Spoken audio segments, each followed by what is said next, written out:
So tonight is our second evening of the Year of Not Knowing. And the Year of Not Knowing is the culmination of a year-long masterclass that I taught at LACP. And I have to say that it was probably the hardest class I've ever taught because we were in the pandemic. And we all started out in January and February having ideas for projects and moving forward and feeling great.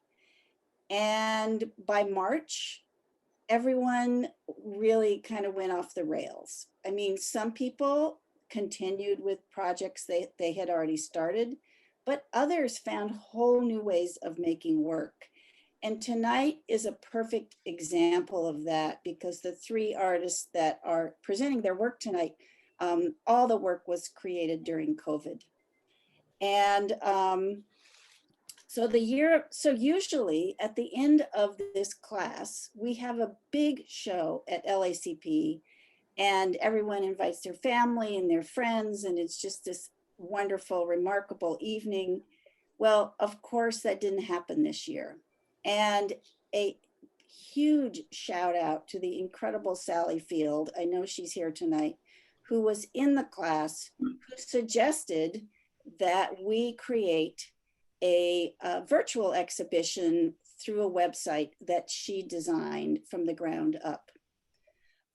So this exhibition is the culmination of 15 creative journeys, and I'm going to just screen share and get us to that site that I hope you will check out online. It's a virtual exhibition and the culmination of 15 creative journeys during the most profound and emotional year of our lifetime.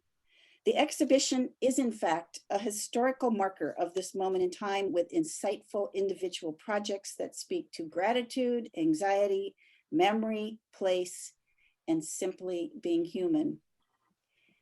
So each month we are featuring 3 artists from the exhibition, and tonight I am thrilled to introduce Rohina Hoffman, Sharon Johnson-Tennant, and Ellen Friedlander, who will share their projects created during the pandemic.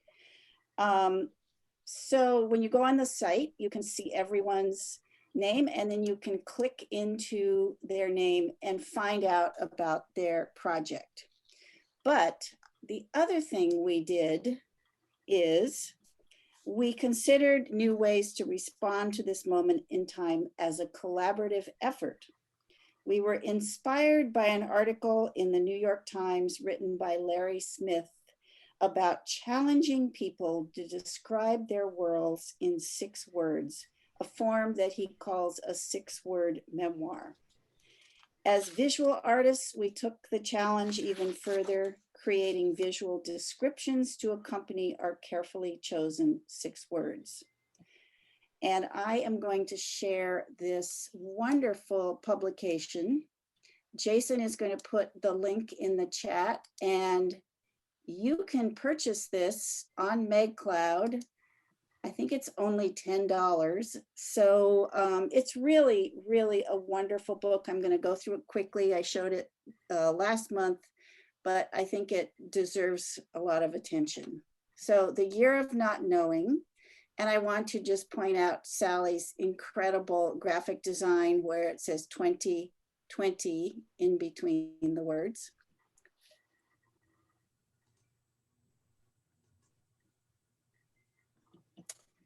So the pairings, no one knew what anyone else in the class was doing. And I had the wonderful privilege of pairing these images to create some sort of story that went along with the book. And everyone wrote their 6 words and created their image and just turned them in, and then the book was created. The world has definitely gone sideways when my world went upside down.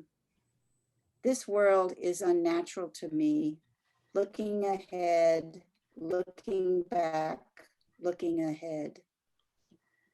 The common became strange, became common. We played everything we possibly could. My hair grew, I cut it. I had no idea you did. Quiet announcement of another shrouded day. This one night turned into many. Once in a blue moon, Halloween. Can't see the forest from the trees. Seeing things that were always there, every flower on my walk today. I savored this moment in time. Can you still smell the coffee? Lovers, we kissed through our masks. We keep looking for the beauty.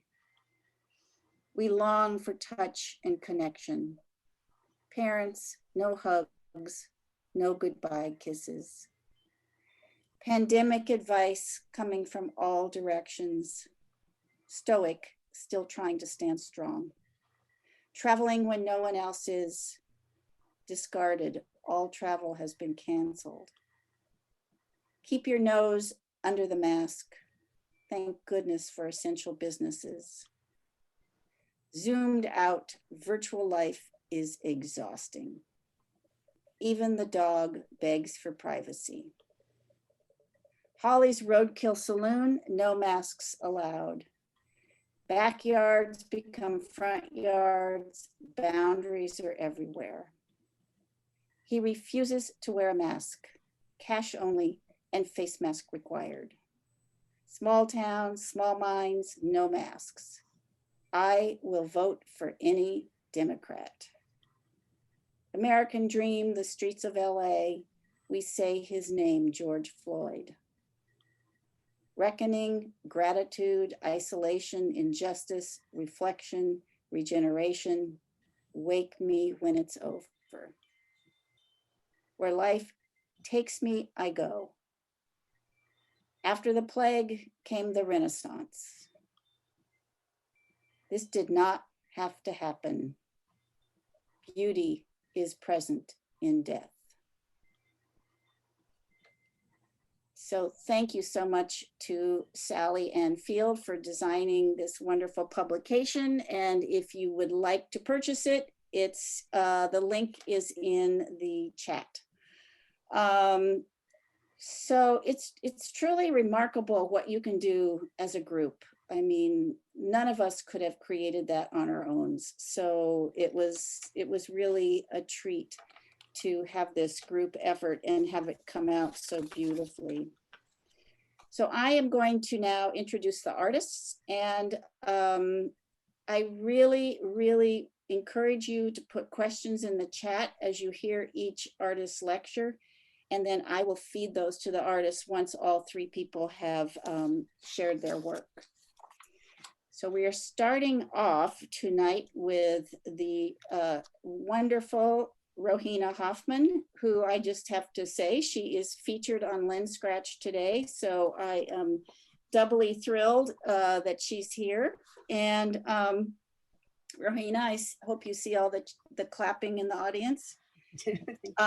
Rohina is a fine art photographer whose practice uses portraiture and the natural world to investigate themes of identity, home, women's issues, and adolescence. Born in India and raised in New Jersey, Rohina grew up in a family of doctors spanning 3 generations. While an undergraduate at Brown University, Rohina studied photography at the Rhode Island School of Design, and she was a staff photographer for the Brown Daily Herald. A graduate of Brown University Medical School and a resident at UCLA Medical Center, her training led to a career as a neurologist. And we're thinking, what the hell is she doing here? A skilled observer of her patients, Rohina was instilled with a deep and unique appreciation of the human experience.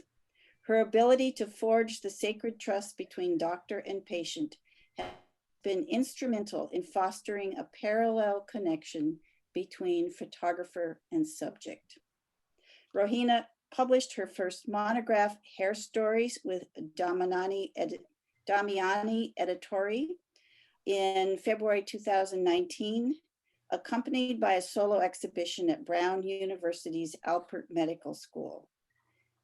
Hair Stories is held in many public collections and university libraries, and I believe she has copies still available, so you can go on her website and purchase one. Wonderful book about women's stories about their hair. Her photographs have been exhibited in jury group shows, both nationally and internationally, in venues such as the Center of Fine Art Photography, the Griffin Museum, Colorado Photographic Arts Center, Los Angeles Center of Photography, Photo LA, and the A. Smith Gallery, and she has received numerous awards. She's been published in Marie Claire Italia, F-Stop Magazine, Lens Scratch, Shots Magazine, and Edge of Humanity, among others. She lives with her husband, 3 children, and a golden retriever in Los Angeles. Welcome, Rohina. Thank you, Aline, for that lovely introduction. I want to just take a moment to really thank Aline for always being a source of strength and love for us, but especially during 2020 when it was so crucial. I also want to take a moment and thank my artist classmates in our personal project class. You guys were a great source of friendship and inspiration throughout. Thank you also to the Los Angeles Center of Photography for giving us this platform on which to share our work. And also thank you all for being here tonight, Zooming in, and a special shout out to my family for being here, my husband, my kids, 2 of them Zooming in from dorm rooms, my parents, my mother-in-law, aunts and uncles, cousins, my sisters. Thank you guys. I really feel the love and support, and you're making me more nervous tonight now that I see your faces. I'm gonna start. I'm excited to share with you a project. I'm excited to share with you a project that I did during the pandemic. It is about food, family, and finding joy in the ordinary. When I think about food and family, it always brings me back to my earliest memories of this. I lived in India for the first 5 years of my life with my paternal grandparents and my father's younger siblings. It was a large extended family. This is a photo of me with my grandparents with a boiled egg. My grandmother was in charge of our daily sustenance. She shopped at various outdoor food markets daily to get ingredients for the evening meal. She rarely ate at the same time as us because she was so busy in the kitchen making the meals. She never cooked with recipes, but instead found a way to use ingredients she had at hand or had bought at the market, and then she improvised. It was pure pleasure for her to not only create these meals, but to watch us devour them. And if you didn't like what she made, she would always indulge you and make something else.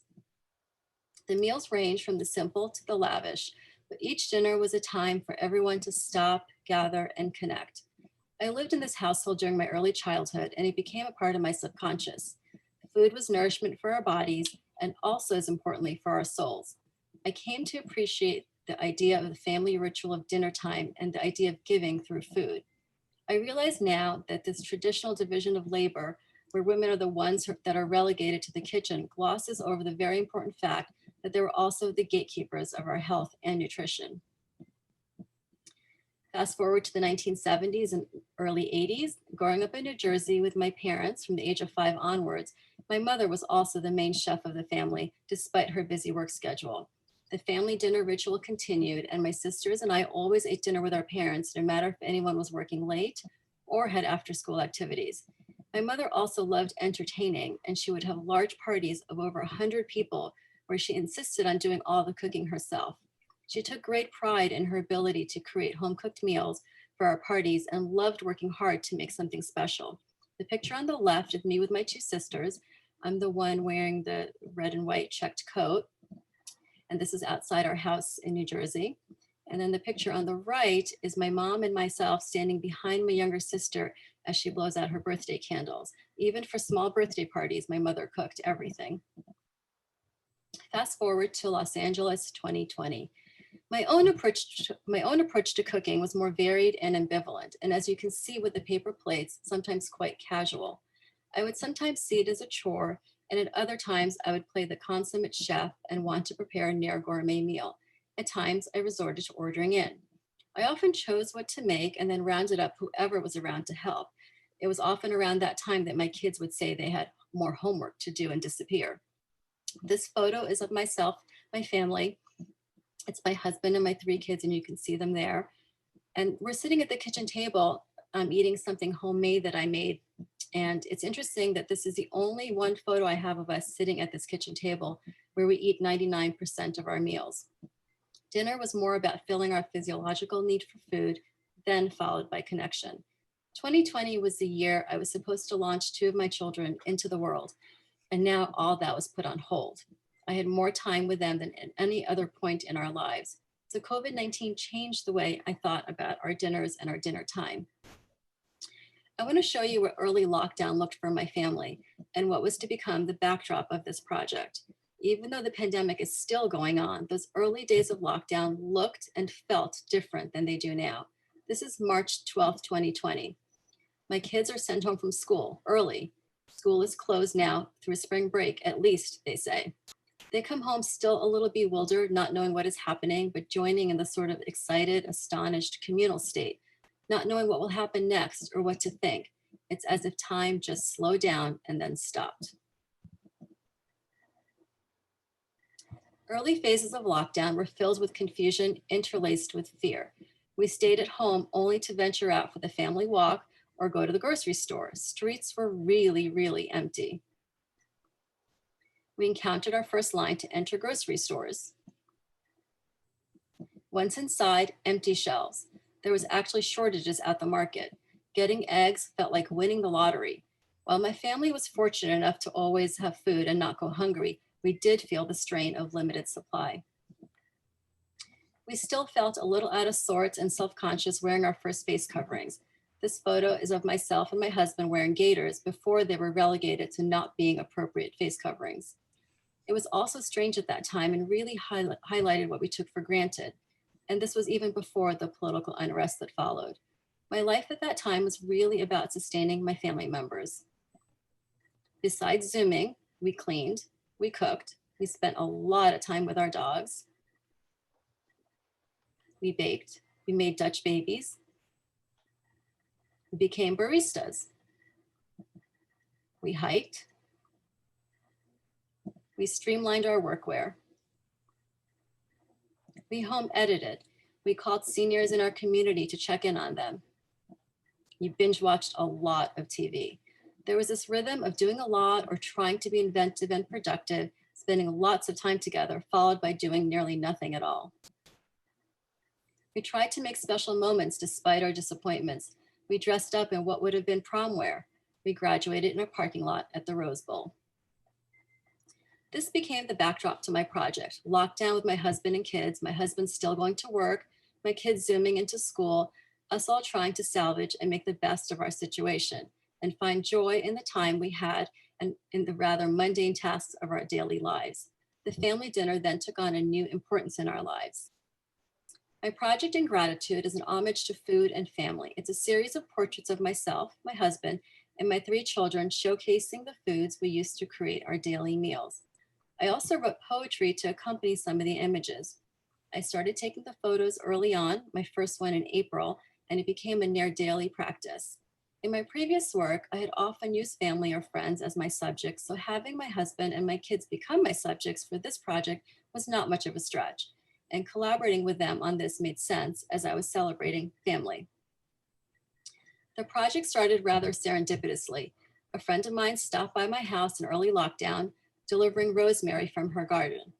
The gratitude I felt for her, our friendship, and the rosemary is embodied in this image. Before using it, I wanted to make a portrait of it.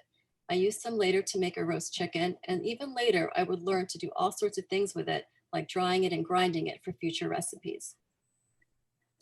Like so many artists I know, during the early phases of lockdown, I took many workshops and attended artist talks that I ordinarily might not have been able to. Writing, and specifically writing poetry, became a new focus for me and found its way to this work. This is a quote by US Poet Laureate Joy Harjo that I really like. Poetry tends to hang out at points of transformation.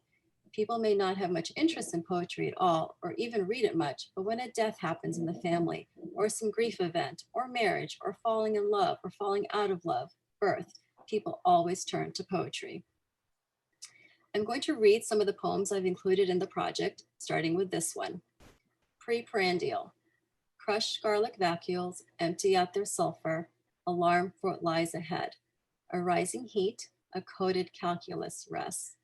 A warm blanket of butter, buffering, if only for a brief exhale. Cilia wave, fanning coals glazed with fear. Fridge emptied of ideas, scrutinizing. The percussion of the utility knife, unleashing its cadence to mask the vitriol. Neutralizing corrosion with a juiced lemon. And so this project began. Cooking our family dinner together became a ritual that we had never fully embraced until now. I had this feeling that if I could at least nourish my family, then perhaps we could be safe. Avocados for avocado toast. Crisp the whole grain bread, crush avocado, refresh with a squeeze of lime, paint onto base, eclipse with sliced radishes, a fried egg sunrise. Beets for steaming in water and lemon juice. I also thought about the simple pleasures while doing this project, the family dinner among them. I had an opportunity here before me to find joy through cooking and preparing meals. It served as a means of connecting with my family members and also many around the globe doing the exact same thing. Friends and family sharing recipes like never before. Hence the global pandemic gardens and sourdough baking craze began. The act of doing this repeatedly and daily was also a way to add structure in a time of big knowns. In a time of big unknowns, it became almost a meditative practice to create. I also had a new deep gratitude for the food itself and the farmers and the laborers that brought it to market. In taking these portraits, I would often think about all the effort and the hands that had touched the produce before it ended up with us. Corn for boiling with kosher salt. Baptized in teardrops, kernels of a sweet summer, silk tassels clinging. Peach for burrata and stone fruit salad. Sun gold summer smile, the stone inside, an urchin hiding its worry. I paid attention to the color of the foods in order to focus on the celebratory aspect. The titles of the images reflect what we made with each food. Watermelon for arugula and feta salad. Crumble the feta, whisk our doubts into nectar, Christmas in summer. Bell peppers for stuffing with ground turkey, rice, and onion. The quiet gestures documented in these photos were to document the profound moments in time. Lemon for citrus vinaigrette dressing. Zest segment and shake, every seat taken in the champagne orchestra. Grapes for roasting with cheese. This act of repetition and practice of doing dinner and the act of giving to others through food became important. There was now a new focus to comfort and to produce tangible results. Through meals, we found connection and grounding, and I tended to the health and nutrition of my family. It was in the very physical and emotional act of nurturing by engaging in this task of cooking that became more life-affirming. Onion for white bean and spring vegetable soup. Oranges for citrus caprese salad. Cherries for summer cobbler. Carrots for roasted vegetables. Radishes for shaved vegetable salad. Artichoke for steaming with aromatics. Clipboard cellulose, lemon, garlic, 1 bay leaf, the midwife's tending, post thistle inside steamer basket, boil and deliver, a jade heart beating. Eggplant for Bangan Barta. And this is the last poem of my project, Postprandial. In the archives of the deep folds of my reptilian brain, I can still taste the honey of memory, thick with onion blossoms and blistered tomatoes, lingering words seared to the skillet, crossword tracks of sea salt, seasoned for another day, their voices crashing against the membranes, messages spiraling in the labyrinth, the warm content in my belly, golden milk, sending signals northward. Now I'm going to share with you some behind the scenes slides of my project and show you my process. This is a typical session. This is my son, Dylan. I would often choose which subject I was going to shoot, depending on just who was around and more readily available and flexible with their time. And then I would choose the produce and clothing for the shoot ahead of time. And sometimes I would let the subject choose it themselves. Then we would go outside, usually in the late afternoon, early evening, and I would have them handle the produce. I would give little direction at this point other than encouragement and say, hey, try something different. I wanted them to feel the physicality of the produce and add their own quirkiness and personality to the portrait without over directing it. But in the end, I would choose the final shot myself. And of these four, the last shot is the one that I ended up including in my project. This is a photo of my project board or mood board, so to speak, of where I had all my images that I shot for the project printed. And this is where I would edit them and decide which ones stayed and which ones did not make the cut. I would also use this board to add my poetry to figure out which ones I wanted to include. And then anytime I read or heard anything related to my project, it would get pinned to the board and I would evaluate it at that point. You can also see the color wheels on there because I often had it in my hands while shooting. One of the big influences of my project was MFK Fisher. She was an American culinary writer who wrote over 27 books in her lifetime. She grew up not too far from here in Whittier, California, and spent time in France and Switzerland. She was a regular essay contributor to The New Yorker. Her books are more than cookbooks. They're filled with information about history, culture, philosophy. She also writes amazingly well, and she has a wry sense of humor, so it's a pleasure to read her.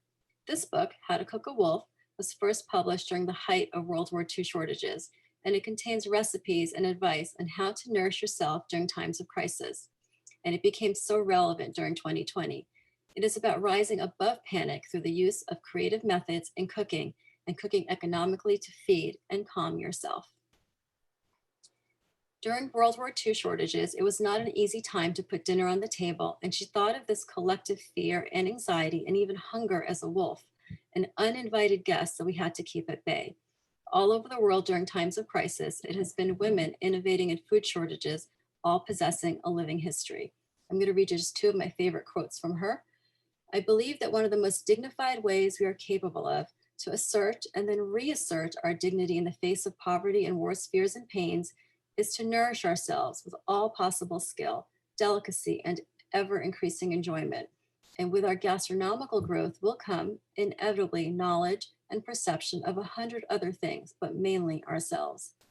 There can be no more shameful carelessness than with the food we eat for life itself.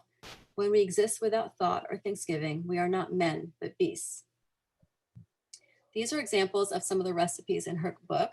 She advises on how not to be wasteful with any ingredients. Take your vegetable stems and steep them in water. Use that water later for soups and stocks. If you turn your oven on, fill it with other pans. Don't waste the heat. This recipe for white bread comes from her chapter on how to rise up like new bread. And she says about making bread, it will smell better and taste better than you remembered anything possibly could, and will make you feel better for a time at least, newborn into a better world than this one often seems. She also touches on the differences between common sense and hoarding ingredients, a theme that applied to all of us in 2020. During early lockdown, I was also reading poetry, specifically lots of Pablo Neruda. He was a poet from Chile, born in 1904, died in 1973. He was known for his love poems, his resistance poems, as he was also a politician. And he wrote a collection called The Elemental Odes, which really inspired me.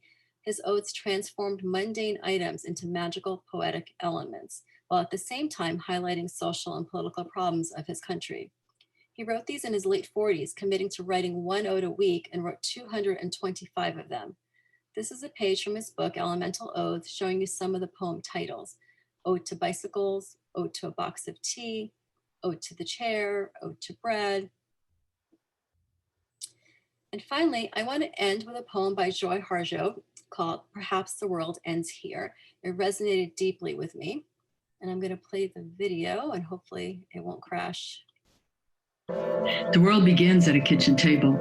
No matter what, we must eat to live. The gifts of earth are brought and prepared, set on the table. So it has been since creation, and it will go on. We chase chickens or dogs away from it. Babies teethe at the corners.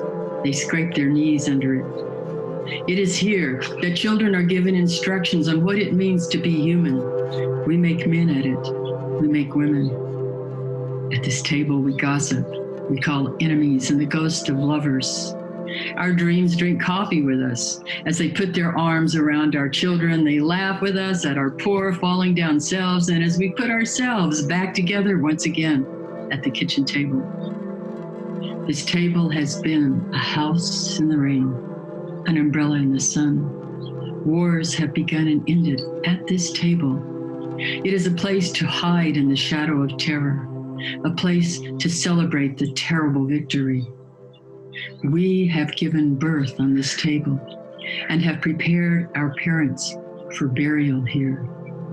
At this table, we sing with joy, with sorrow. We pray of suffering and remorse. We give thanks. Perhaps the world will end at the kitchen table, where we are laughing and crying, eating of the last sweet bite.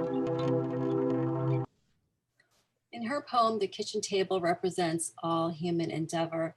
And in my project, the food we prepared each day, setting the stage for our family dinner, was the hub of our humanity.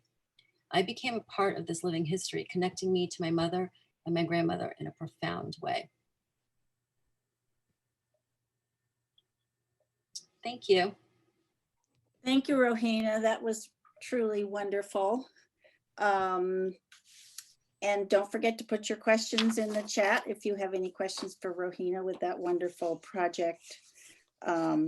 It really shows how you can focus on one small thing in your life and it becomes elevated when you give it gratitude and energy. So beautiful work. So it's my great privilege to introduce our next speaker, Sharon Johnson-Tennant. And I did give a shout out to her children, Judd and Sydney, and I just see that McKenna is also in the audience. So a shout out to McKenna for being here tonight. Sharon Johnson-Tennant was born in Columbia, South Carolina. She received a BA in Fine Arts from Skidmore College in Sarasota Springs, New York. After a long career in New York City in textile and fashion design, Sharon moved to Los Angeles and shifted her focus to photography. Her work is about making the invisible visible and finding beauty in that detail, and you will certainly see that in her work. Sharon's photographs are held in private collections and her work has been featured in galleries and exhibitions worldwide. Her photographs have been published by Sony Pictures, PDN Magazine, National Geographic Travel Magazine, Travel and Leisure. And in addition, her work has been featured in the Huffington Post, Los Angeles Times, Art Slant, Click Blog Italy Canon, and Click Blog France Nikon. Ooh, she changed her cameras. Sharon has won numerous awards, including the Julia Margaret Cameron Award and the IPA International Photo Award. She's represented by the Robert Berman Gallery in Los Angeles, the E6 Gallery in San Francisco, and Art Project Paella in Maui. Sharon lives and works in Los Angeles and has 4 beautiful children. So it is my great pleasure to introduce my friend Sharon Johnson-Tennant this evening. Thank you, Eileen. Okay, I'm going to attempt to do this. There we go. Yeah, I wanted to thank all my friends and family that are here supporting me. Everyone knows how nervous I am. Not only do I have a difficult time making art presentations, but now one on Zoom is a whole new level of experience.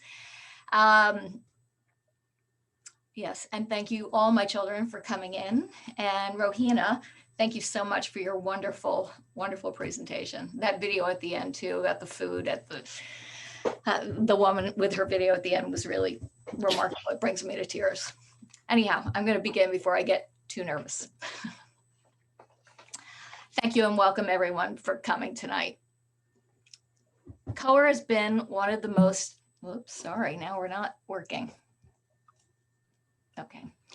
Color has been one of the most, has been one of the biggest influences of my life. It informs my day from the moment I wake up through to my dreams at night. For 20 years, I lived and worked in New York City, as Elaine mentioned, as a fashion color forecaster, a textile designer, and I studied color and color theory and science at NYU while I was working there. After 20 years, I moved to LA. I needed an outlet for my creativity and took classes in the technical aspects of photography. I was fortunate enough to travel on location with my husband and 4 very small children. We moved to Malaysia for 6 months, and I began to shoot detail and texture in my work. I was determined to have a body of work and a show when I returned, and it happened. These are some of the images from Sacrifice. It was my first solo show and really the start of my photography career. After that, I started to travel on my own, and it became my way of clearing my mind and deeply immersing myself in my creativity. I've always loved this quote, travel is flight and pursuit in equal parts. And I felt like it was very relevant to my life at the time. Diffused. Diffused is a body of work that I made in Morocco. Morocco is a country that always had evoked a sense of mystery and magic to me. I always have wanted to go there. In trying to figure out how I wanted to make work that captured these elusive emotions and feelings, I decided to do slow movement handheld photography with very low shutter speeds and panning with my camera. This is a very new creative step for me at the time, and it felt like the perfect location to try it. I staked out locations in Medinas at twilight, back alleys, or against brilliantly colored walls. I crouched for hours, anticipating the next scene to come around the corner. The markets teemed with people at night. It was hard to put my camera down. Color and texture still continued through in my work. All travel is circular, and after all, the grand tour is just the inspired man's way of traveling home. A stilled life. A stilled life celebrates everything that is important to me. The work is a contemplation and compilation of both the past and present in my life. My children were all leaving the nest. My life was slowing down, and I made work using my collected objects, laden with memories extending as far back as my childhood, and I combined them with the memories of my children.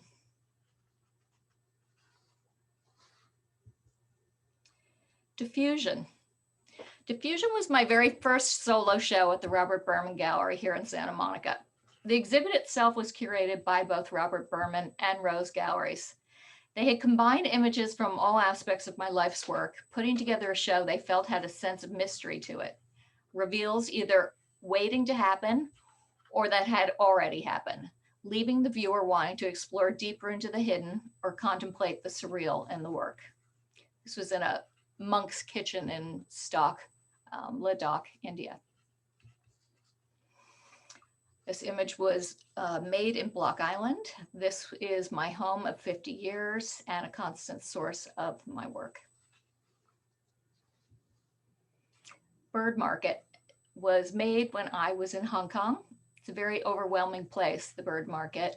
And as I slowed down and I looked closer, I started seeing the draped cages and the shadows of the birds peeking through them. This is from Ladakh, India. This is from Nagaland, India. Our Jeep got stuck in the mud, gave me time to get out and wander and make some work. Just as I got out of the Jeep, the fog lifted and revealed this hillside up in the miles away. This was also from Ladakh, India, and women every day made this walk to the market, which was 2 miles away. You can see the well-worn footpath in the snow.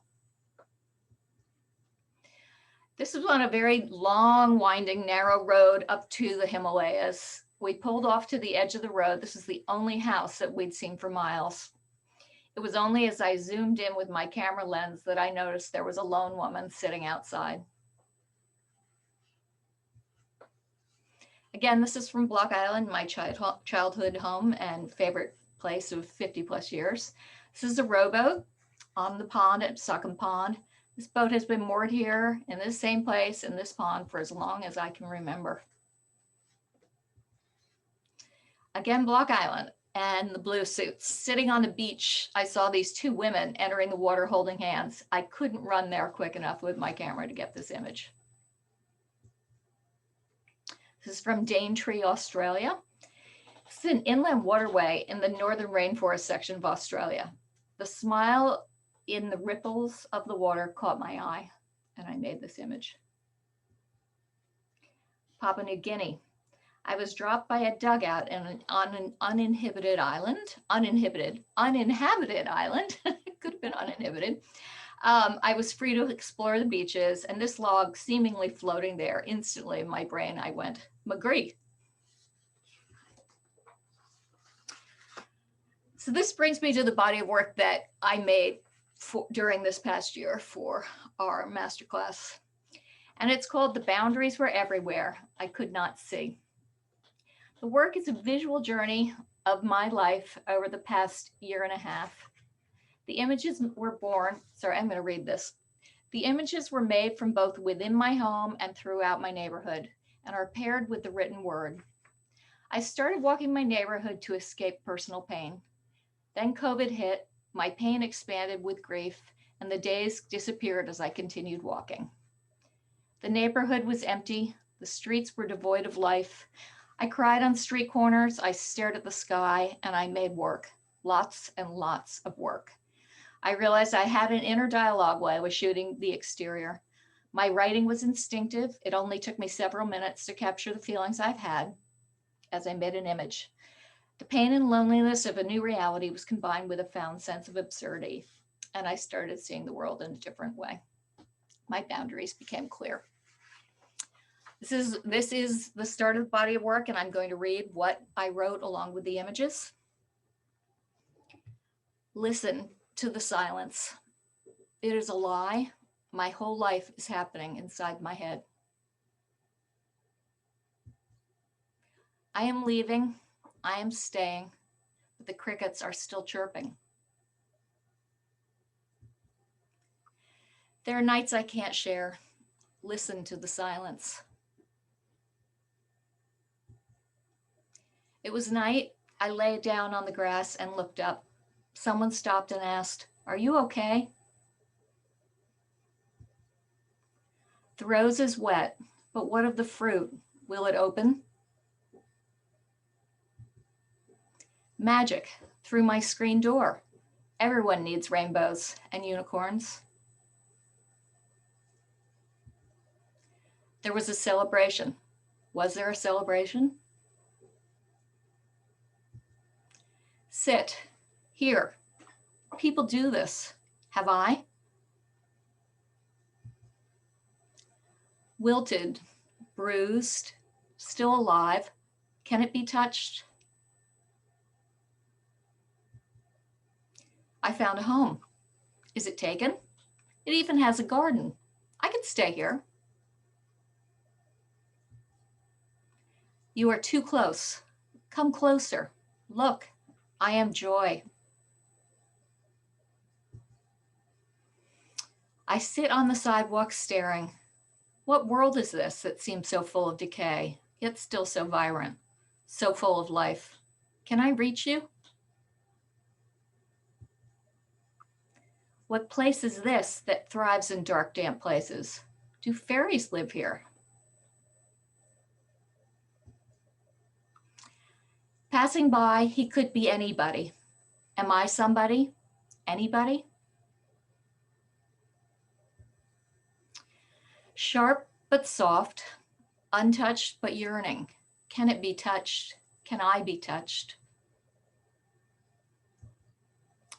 My whole life, the crickets know. Can you still hear them? I found gold. Was it always there? Always glowing?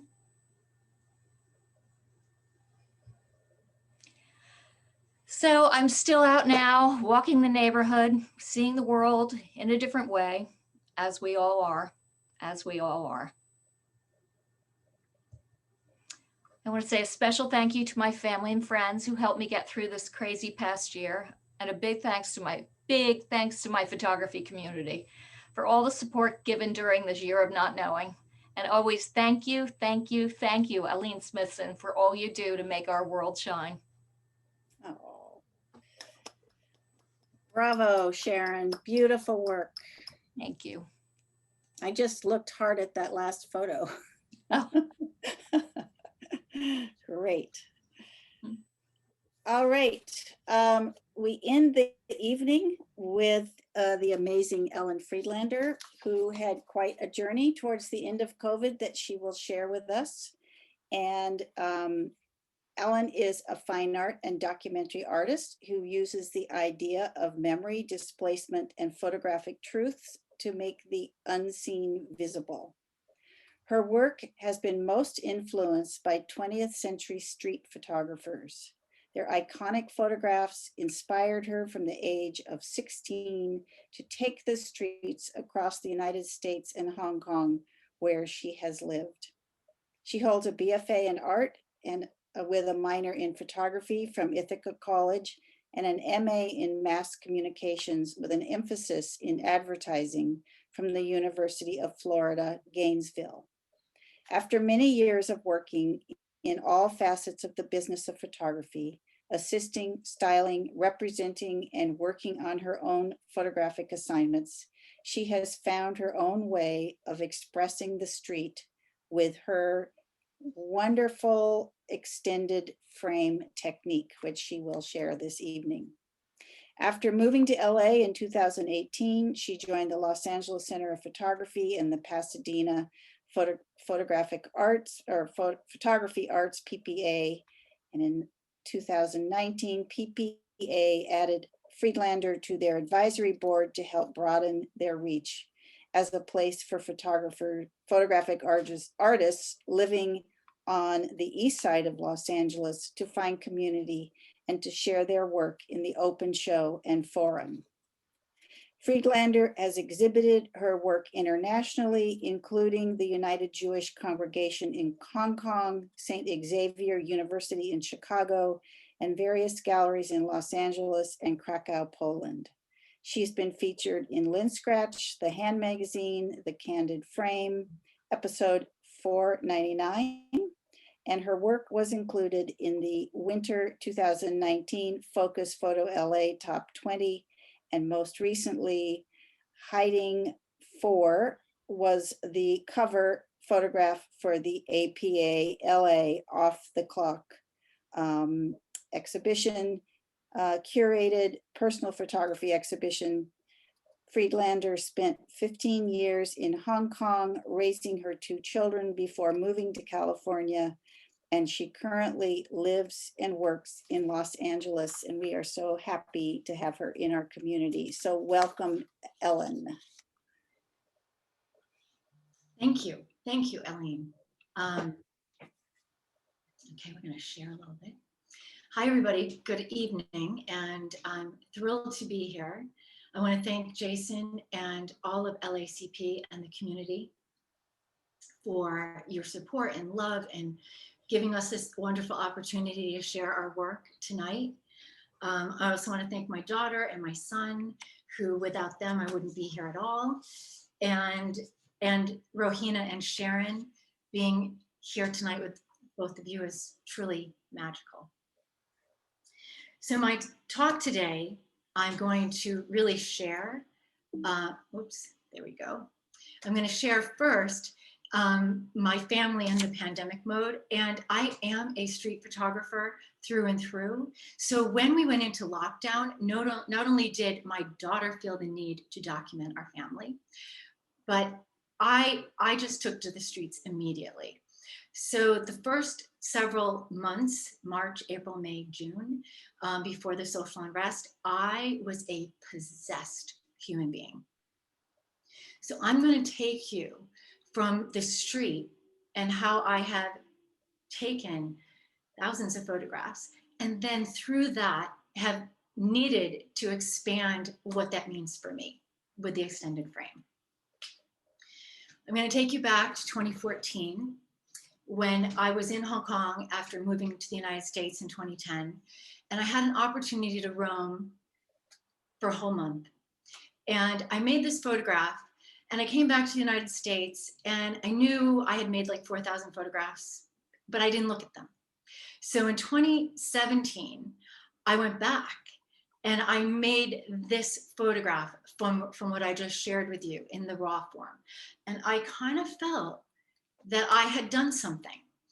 And one of the things I want to share with you tonight, since I've been shooting on the street forever, is that I've started to understand my process a little bit more with making individual photographs.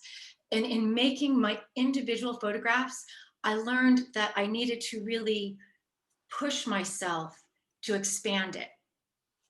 So as I started to create these more complete photographs, which I have to tell you doesn't happen all the time, I started to look through my catalog and find individual photographs that started to have conversations with themselves.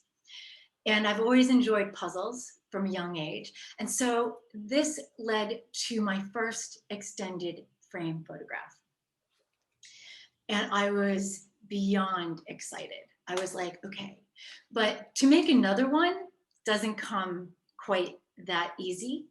And so I started, I didn't know what I was doing back then, but I started to notice that different photographs kind of had a innate color sense, a gesture, a light, formal elements that flowed, and started to create this sequence of work.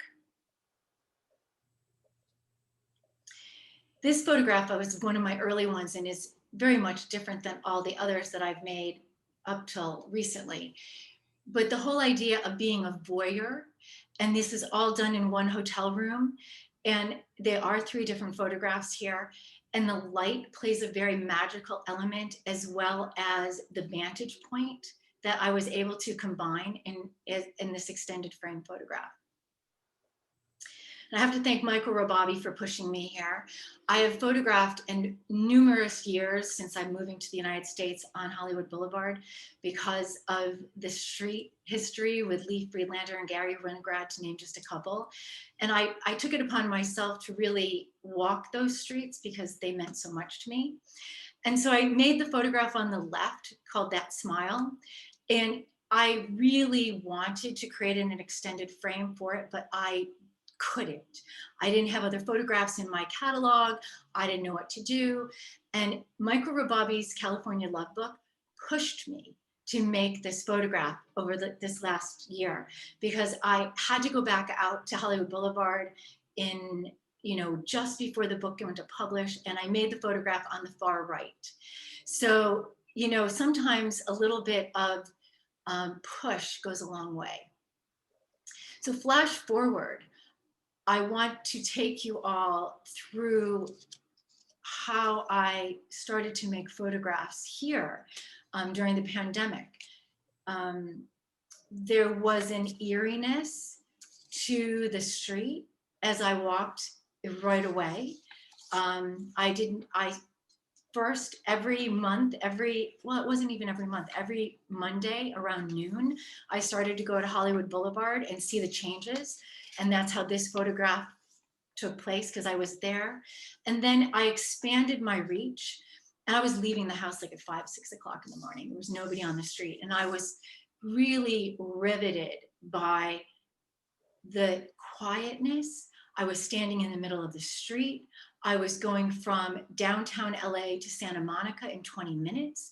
I was blown away by the eeriness, as you can see in this photograph, that I felt. And probably by combining my photographs in this extended way, gives us and gives me a bigger view of the street than if you're looking at the center photograph, which is there's a little place where I didn't know this existed before, where all the ice cream trucks rest when they're not out working. And this was one morning that I was down below downtown, I think probably close to Boyle Heights, and they were all inside a fenced in place, waiting for their time to come back out. the chairs on the left-hand side paired with the LA River, paired with a downtown street that's super quiet because not a soul is on the street. This kind of conversation between the photographs that I've made seems to make me as the storyteller feel a little bit more, just a little bit more interest for me as the maker, and I hope as the viewer, you are getting more out of my work.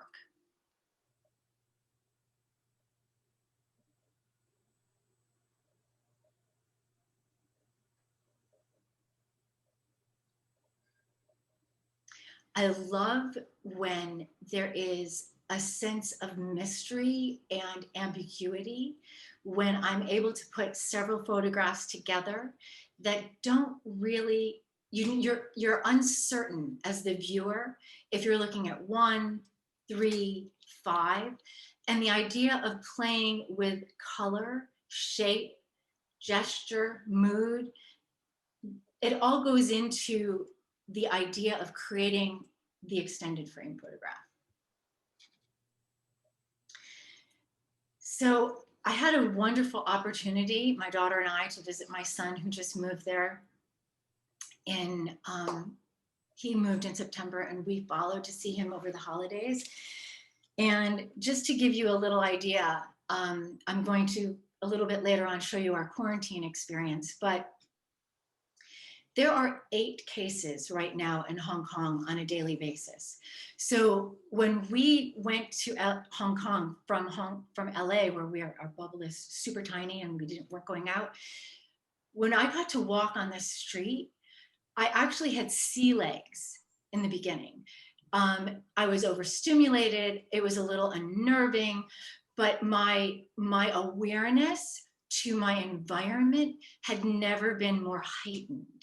So this is one of my single frame photographs. And I wanted just to show you that, again, I seem to be really now cognizant and probably a little bit more intuitive, but really thinking about filling the frame so that I can eventually use it in something. And I wanted to go into how I see now that I've been doing my extended frame photographs for a couple of years. And Hong Kong was a wonderful place to play now that I'm a little bit more seasoned at my work. So these photographs were wonderful because I came upon the scene. The light was magical, first off. And you're probably not sure, but on the left-hand side is a mirror. It's a mirror on the side of the building. So as I have not made this into an extended frame yet, but I want to show you how I have gone out now to shoot single frame photographs, aware of the different elements that I may be able to incorporate in an extended frame photograph as I go forward. So the ambiguity of not knowing if it's real or an imagined second or third image on the left, and the breaking up of the people, all of that becomes incredibly important. The idea that I find anything that's interesting to me, and it may not even end up in anything, but this is the process that I use. I set myself up. I was intrigued by the lanterns, the yellow, the contrast of color, and then the man with the head wrap, he came towards me. He wasn't even in the photograph when I first was excited about the scene, and I kept shooting, and so that as I don't know what I'm going to do with it, but it's all about being there, keep shooting, make the gesture, see if the gesture is going to happen for another opportunity.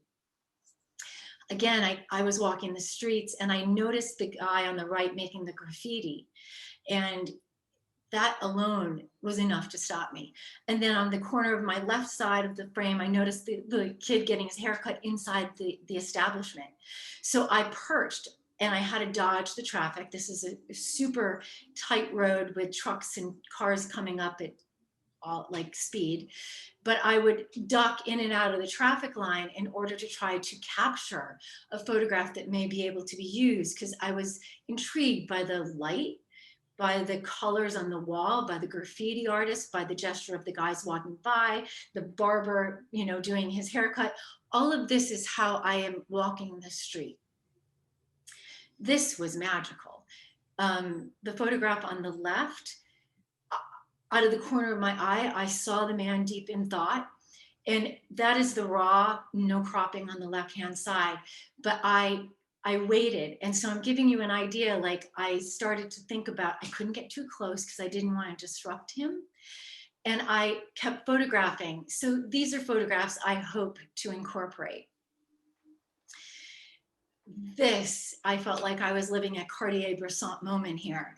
There was a truck. I'm actually on the road, and there's a truck that's parked. So I'm crouched between the truck and the fence. And then I was there for probably 30 minutes, trying to make a photograph. I loved the juxtaposition of the depth of field, people walking, the idea of gesture, the grittiness, the bicycle. And I got home, and that day had been filled with just magical light. And I created my first extended frame in Hong Kong, which was super fun. The idea of color, the man in his little cubicle reading the newspaper. I feel for me that I get to express myself a little bit more using this technique. Here's another idea. As I was walking the streets one day, absolutely amazing light. I had forgotten, living in Hong Kong, that you don't see the sun in January. It is overcast, it is a little damp, it is a little cold. And so when the sun comes out, the light and the intensity is so unique that everything seems to be ignited. So I made these many photographs to give you an idea, and got home and got to play and made another extended frame. So the idea here is quite fun because the photograph on the left in this context kind of tricks the eye in thinking that you're going down maybe 4 different images instead of 3. And that idea of playing with my viewer and also myself being able to play with the single frame photograph being ambiguous, I find exciting. So I'm going to take you on our trip, which started with having 2 COVID tests here in Los Angeles. Being incredibly double masked and wearing gloves in the LAX airport, having our papers for our quarantine hotel, knowing that when we got to Hong Kong after our 15.5-hour trip, that we were going to then be tested again in Hong Kong airport before going anywhere.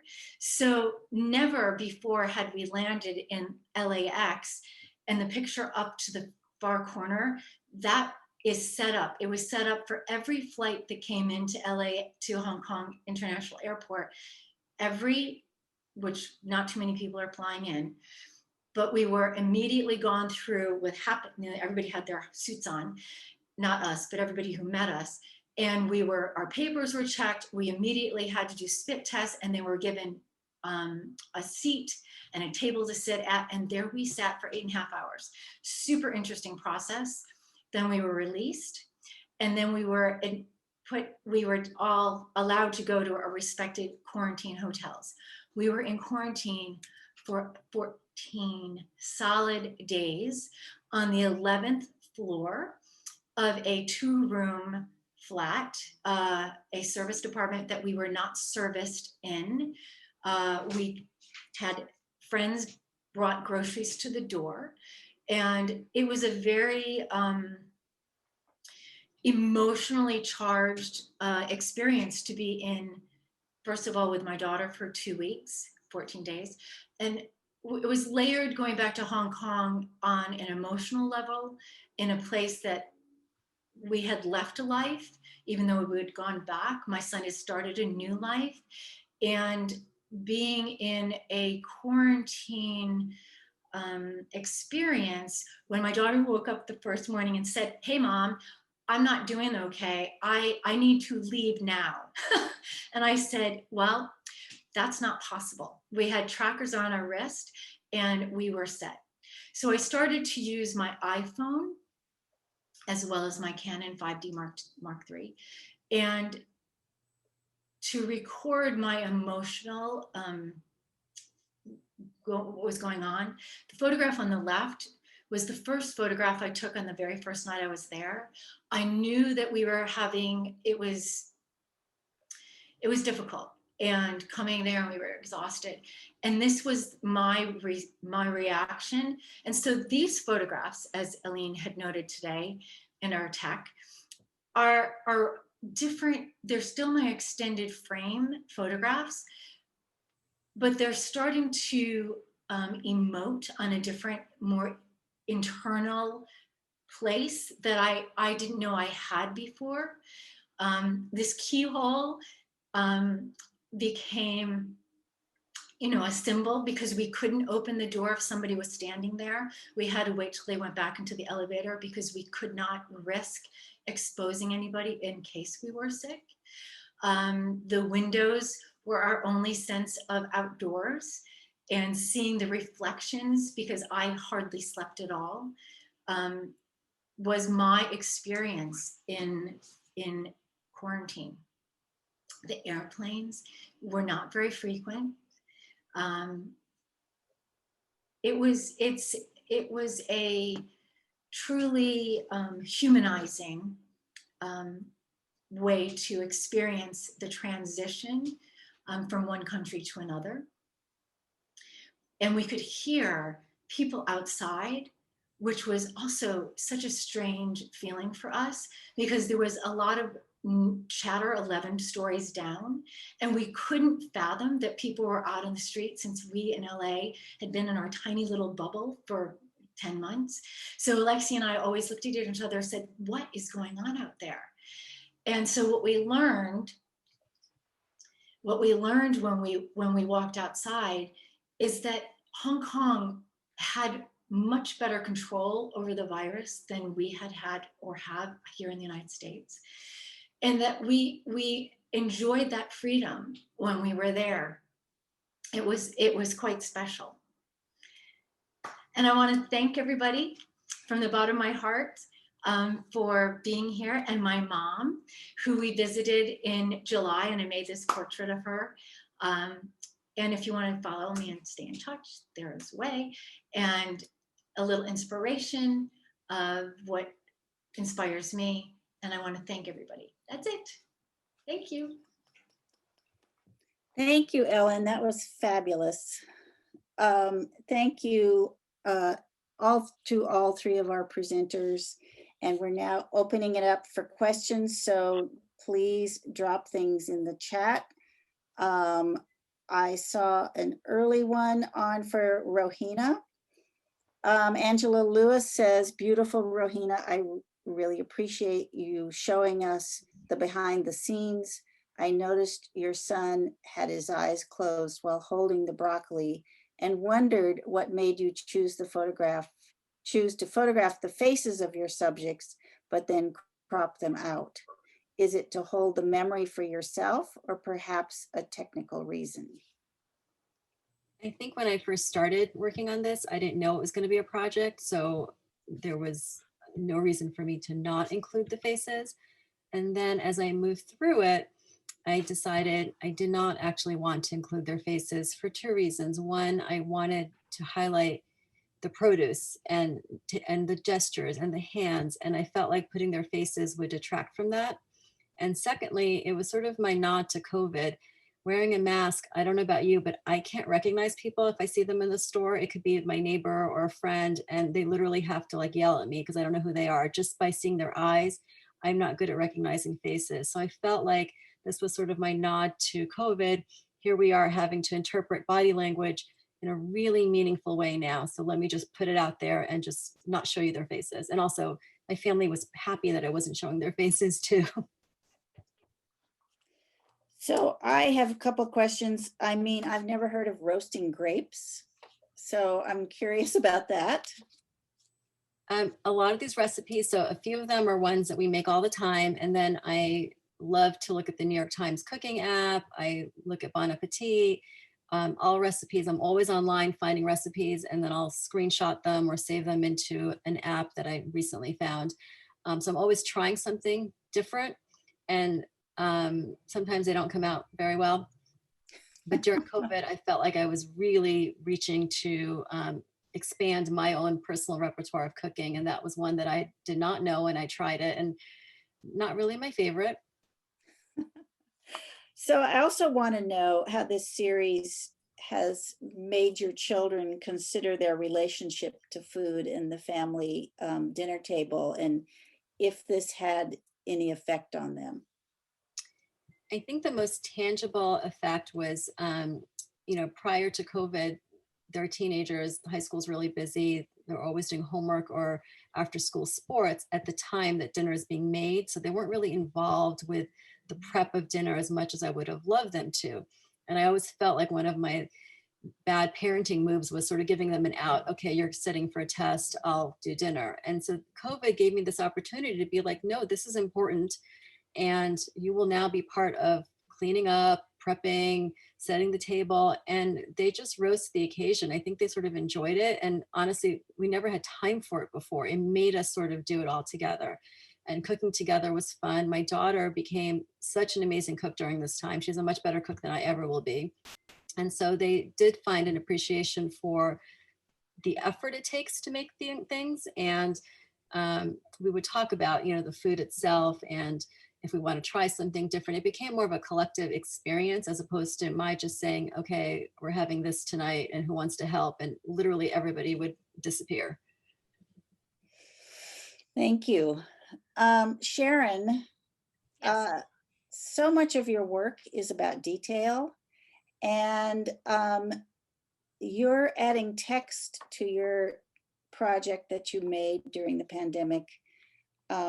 Really makes us focus in even more on the detail. And I just wanted to find out how that feels to combine those two genres of photography and writing. Well, when I first started shooting, as I was walking, it never even occurred to me to be putting written word with my work. So when I actually sat and started doing it, it really is something I've never done before in my life. The words came so easily to me. And I mean, if it took me 3 minutes to write the words to each image, that was a lot. And it connected me more to my work. I started to understand that it was really a common theme, and I wasn't just making work because I responded to something, because that's normally how I will feel like I'm reacting. But actually there's deep emotion attaching me to what I'm shooting. And I went back through a lot of my old imagery that I've done over the years just out of curiosity, and took a handful of them to write to. And the same thing, there were unifying threads throughout my work, all through my photography career. So it was very exciting. Thank you. And Ellen, I'm trying to find the comment by Vicky Strami, who talks about your middle image in a lot of your extended frame. And I was thinking the same thing, that the center image is also often the most mysterious. It's the sliver that takes us through a dark alley. It's something, and I don't know if you want to speak to that. It was just a comment in the chat. Allie and I have it here. She says, Ellen, the center panels often have a sense of escape to me. The way out, is that intentional, or is she just projecting? No, I am really, really working hard to find photographs and look on the street more for that type. I think it's part of the extended frame for me, that ambiguity and that mystery and that depth. I definitely look for that whenever possible. Yeah. And I'm really excited that you're making more internal work with the extended frame. You think you'll continue that in Los Angeles? Yes, I actually do. I do feel that working with the iPhone in combination with the Canon, my two different ways of working, that's been real. That, yes, I do think that I will use that internally more, now that I figured it out. Yeah. And Brenda is asking, how do you cover yourself with focus while shooting, not knowing how your single images will work with other images? Wow. Thank you, David Herman, for that one. Because it's taken me a really long time to get better at street photography. I'm one of those people that likes to play with all different kinds of settings, which is not to anyone's advantage on the street. So now I'm much more conscious of my f500, 500 shutter speed and depth of field around 811, unless I'm playing, and working with my ISO. So I am much more conscious as I go out on the street, because I've made a lot of mistakes. Well, thank you. And I hope our three presenters spend some time in the chat looking at all the wonderful accolades they have received for this evening. And I thank all of you for coming tonight. I hope you join us next month for our next three artists. And it's just such a treat to see so many familiar, wonderful faces. And everyone take good care and have a great evening. Thank you, LACP.